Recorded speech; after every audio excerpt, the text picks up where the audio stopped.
25 ফেব্রুয়ারি 2009 সকাল 9টা। এদিন ঘটে যায় দেশের ইতিহাসের সবথেকে নির্মম ঘটনা। সেদিন রাজধানীর পিলখানায় তৎকালীন বাংলাদেশ রাইফেলস বিডিআর দরবার হলে শুরু হয় বৈঠক। অনুষ্ঠানের শুরুতেই বিডিআর মহাপরিচালক মেজর জেনারেল শাকিল আহমেদ বক্তব্য শুরু করেন।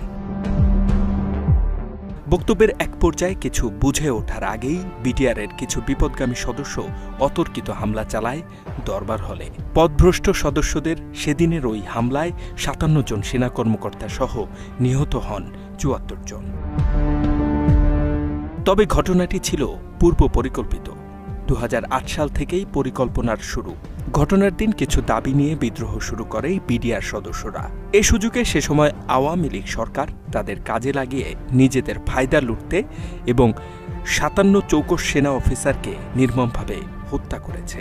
আওয়ামী লীগের পরিকল্পনা ছিল এসব চৌকস সেনা কর্মকর্তাদের হত্যা করে তাদের ক্ষমতা দীর্ঘস্থায়ী করা। সম্প্রতি স্বাধীন তদন্ত কমিশনের প্রতিবেদনে উঠে এসেছে এমন তথ্য। কিভাবে এসব সেনা অফিসারকে হত্যা করা হবে এ বিষয়ে বৈঠক করেন আওয়ামী লীগ নেতা তোরাব আলী, শেখ সেলিম, ফজলে নূর তাপস সহ বেশ কয়েকজন। ওই দিনের বৈঠক ও পিলখানা হত্যার সাথে সাবেক স্বরাষ্ট্র প্রতিমন্ত্রী সোহেল তাজের জড়িত থাকার বিষয়ে বিস্ফোরক তথ্য দিয়েছেন প্রবাসী সাংবাদিক ইলিয়াস হোসাইন। বৃহস্পতিবার তার নিজস্ব ইউটিউব চ্যানেলে লাইভে এসে এসব কথা বলেন তিনি। প্রথমে এটা হচ্ছে যে স্বরাষ্ট্র মন্ত্রণালয় থেকে ২টি গাড়ি পিলখানায় এসে বিডিআর সৈনিকদের জন্য বরাদ্দকৃত ইউনিফর্মের ৯ থাম কাপড় নিয়ে যায়। এরকম একটি ঘটনা নিয়ে ভান্ডারের সুবেদার ইসহাককে জিজ্ঞেস করে কাপড় কোথায় নিয়ে যাওয়া হচ্ছে। তিনি জানান এসব কাপড় স্বরাষ্ট্র মন্ত্রণালয়ে নিয়ে যাওয়া হচ্ছে। সুবেদার ইসহাক তাকে বলেন, বাবারে উপরের দিকে তাকাও না, নিচের দিকে তাকাও। সোহেল তাজ এবং শেখ সেলিমের উপস্থিতিতে ভারতীয় গোয়েন্দা সংস্থার ২৪ জনের একটি কিলার গ্রুপের সাথে বৈঠক হয়। এটা হচ্ছে আমাদের প্রিয় সোহেল তাজ ওরফে বডি সোহেল। এই বডি সোহেল এভাবেই পিলখানা হত্যাকাণ্ডের সাথে জড়িত হয়েছিল। তিনি তার ওই লাইভে বলেন, শেখ সেলিমের সাথে বিডিআর সৈনিকদের পরিকল্পনা হয়েছিল মূলত অফিসারদের জিম্মি করার। এরপর সোহেল তাজ এবং শেখ সেলিমের উপস্থিতিতে ভারতীয় গোয়েন্দা সংস্থা রয়ের ২৪ জনের একটি কিলার গ্রুপের সাথে বৈঠক হয়। একই সাথে শেখ ফজলে নূর তাপসকে দায়িত্ব দেয়া হয় কিলারদের সহ বিডিআর সৈনিকদের নিরাপদে পালানোর সুযোগ করে দেয়ার। বিডিআর সদস্যরা ছাড়াও এই বৈঠকে উপস্থিত ছিলেন আওয়ামী লীগের সাবেক এমপি জাহাঙ্গীর কবির নানক, মির্জা আজম, ফজলে নূর তাপস, শেখ সেলিম, লেদার লিটন এবং তোরাব আলী। মাত্র ৩০% টাকায় জমির মালিক হয়ে নতুন বাংলাদেশের গড়ে তোলার স্বপ্ন দেখা বাংলা বসতি।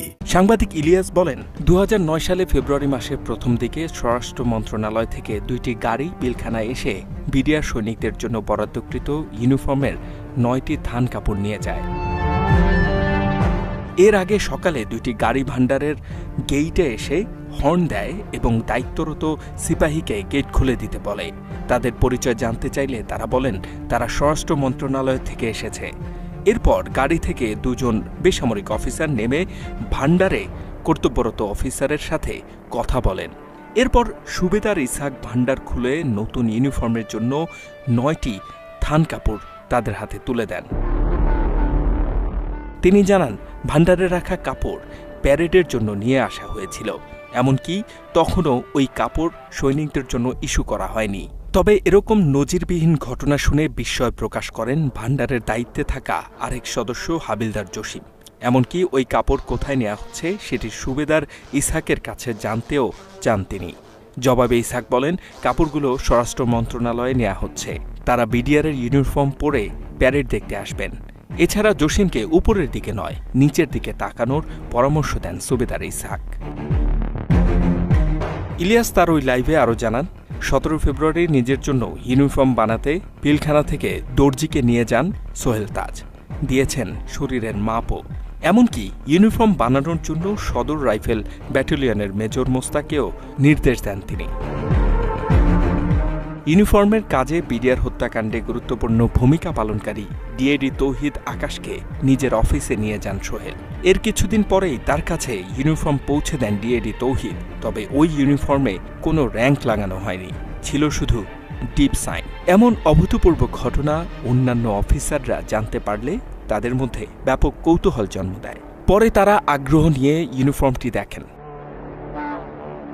পিলখানা হত্যাকাণ্ডের সাথে জড়িত থাকার এমন খবর সামনে আসার বিষয়টি জানতে পেরেই পালানোর চেষ্টা করেন সোহেল তাজ। তবে বিমানবন্দর থেকে তাকে ফেরত পাঠানো হয়েছে।